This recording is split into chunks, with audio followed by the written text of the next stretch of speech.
Hi, I'm Kaylee Martinez, and I'm here with KrashKarma. Hello. What's up?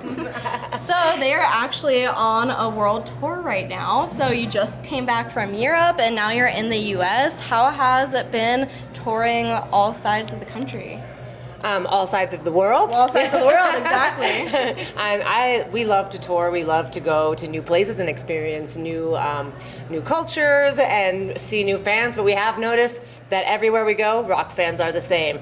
They rock. So everywhere we go, once you get on the stage, it could be anywhere. And we love that feeling. We love the connection, and we love it.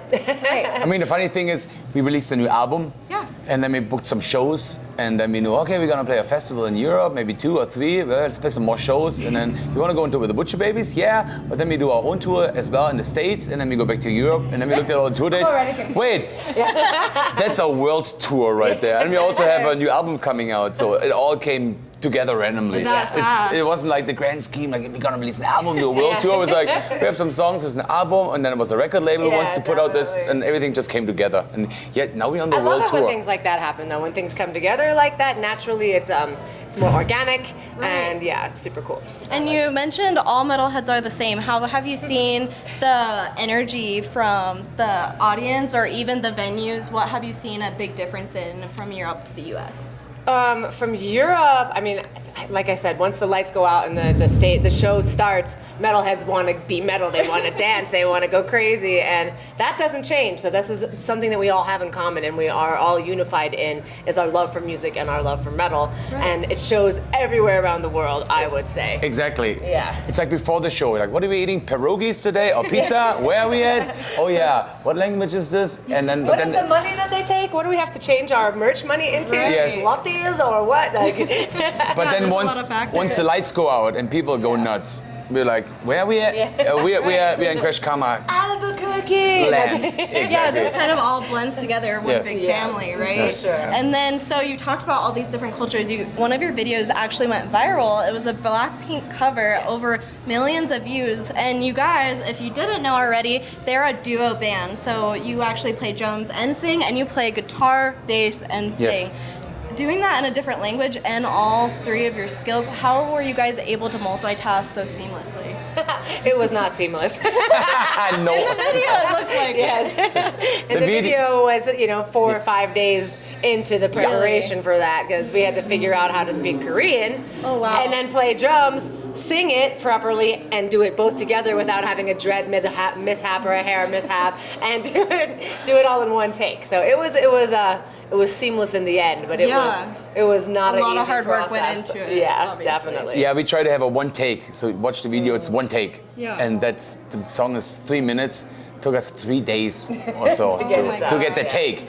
But to record the song and get everything done, that took longer. So just for those 3 minutes that you see, took a little while. So in you guys doing each different step, do you practice each part separately as well? So you do the drums first, then you learn the vocals? Definitely, yes.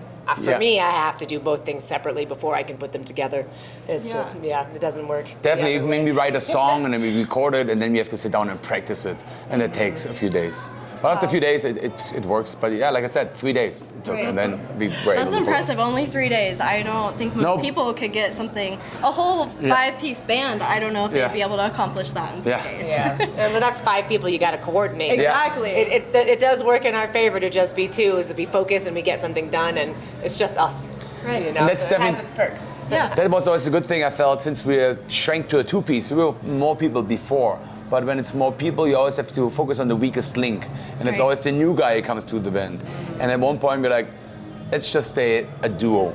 And once we're a duo, then we could just work on each, like I work on my weak parts, Niki works on the weak parts. And that's how we always got growing and getting better. That's how we got better quicker. That's understandable. And with this new album, there's actually a song you mentioned on social media in a little video. You said 15 minutes of fame actually equals 15 minutes of pain. Yeah. Can you tell me a little bit more about why that is? Is it because of the viral sensation is so hard to chase?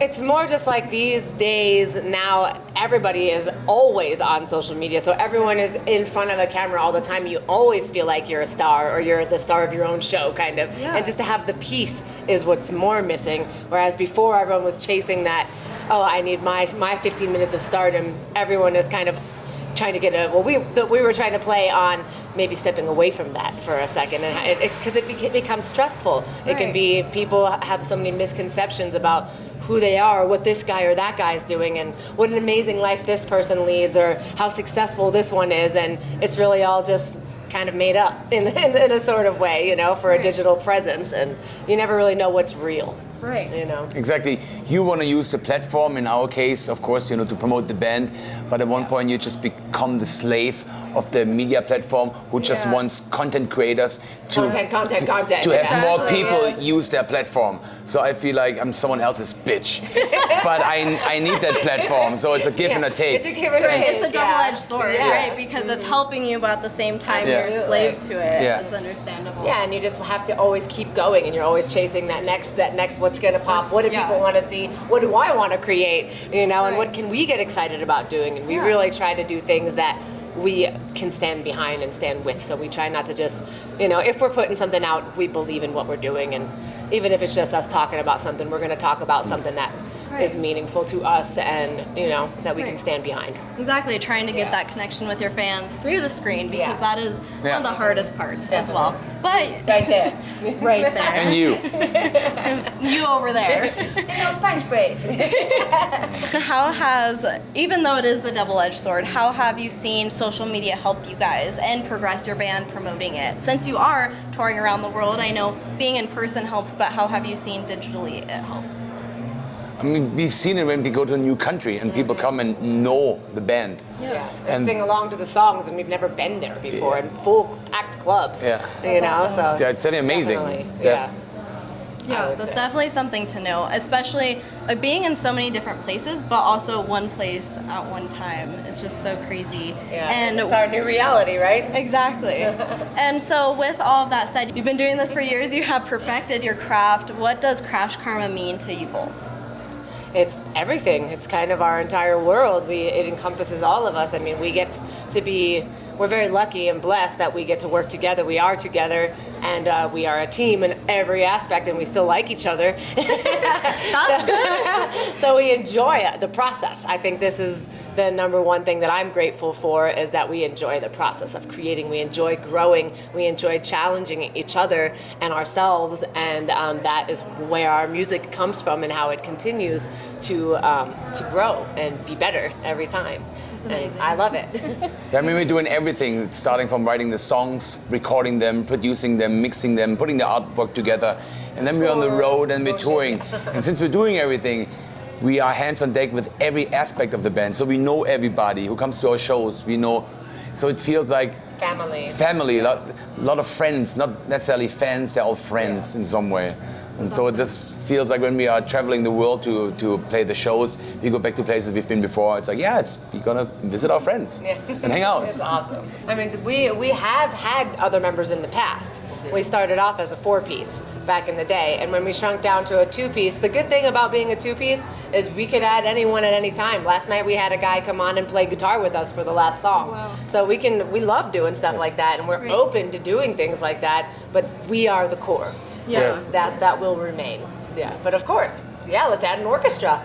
Let's add a dance troupe. I'm down. Bring it on. And that's actually a good thing you brought that up. I actually wanted to ask you, where did you get the idea for Miss Frankenstein? We were 4 people before, then we were 3 people, and we always had a bass player. But right before an important tour, our bass player got sick and he couldn't come on tour with us. So I needed to come up with something. And since I'm playing most of the bass on the albums, I knew that most of the stuff is played on one string. And for sound purposes, and that's how just the way I write my riffs. And so I just thought to myself, if I could just have another set of pickups and wires, I could make this happen. And so I had the idea when the tour started, and I started sawing pickups in half and experimenting around with different amplifiers. Different pedals, different pickups. My dad is also a crazy electrician wizard. And so with him, I planned the whole thing and we built this. Wow. And that's how it started. And then it became a thing, and all of a sudden we realized, okay, if it's just Niki and I, we're gonna put the drums in the front of the stage, and Niki's gonna sing half the songs. And all of a sudden it made sense. Here's the Crash and here's the Karma. And it's her and I. And that's... We grew into our name. I see. Yeah. That's understandable. Definitely. And with that being said, what advice would you have for future artists that say, well, I'm missing a bassist, or I don't have a lead singer, I don't know what to do, or they keep getting roadblocks? Yeah. You guys showed them there isn't any. There are no roadblocks. I mean, yeah, go ahead. I think limitations make you creative. Yeah. And the creativity sets you apart from the rest of all the bands. And that you can use this to your advantage. Totally. Yeah. Especially in writing too. You know, if you're forced, he became a singer at the very beginning because the singer wasn't there anymore.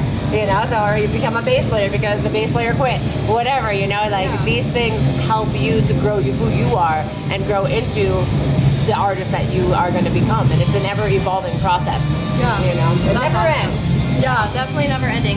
Is there any final words that you would like to give to your fans, or even new viewers that might not know who you are?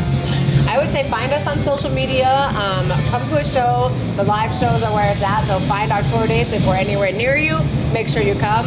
And anything you find online, it's KrashKarma with a K. Yes, find us at a show, come and tell us you saw us somewhere online at your show. Yes. And you get a free sticker and a free t-shirt. And a free sweaty wait, not a t-shirt, I mean a poster. I don't know, he said it. Yes, I said it, true. I stand by my word. Alrighty, well thank you guys so much for this interview. I'm so excited to see you guys play. Make sure to check out KrashKarma and their new album. This has been Kaylee Martinez with MMPR Magazine and High Speed Media. Ciao.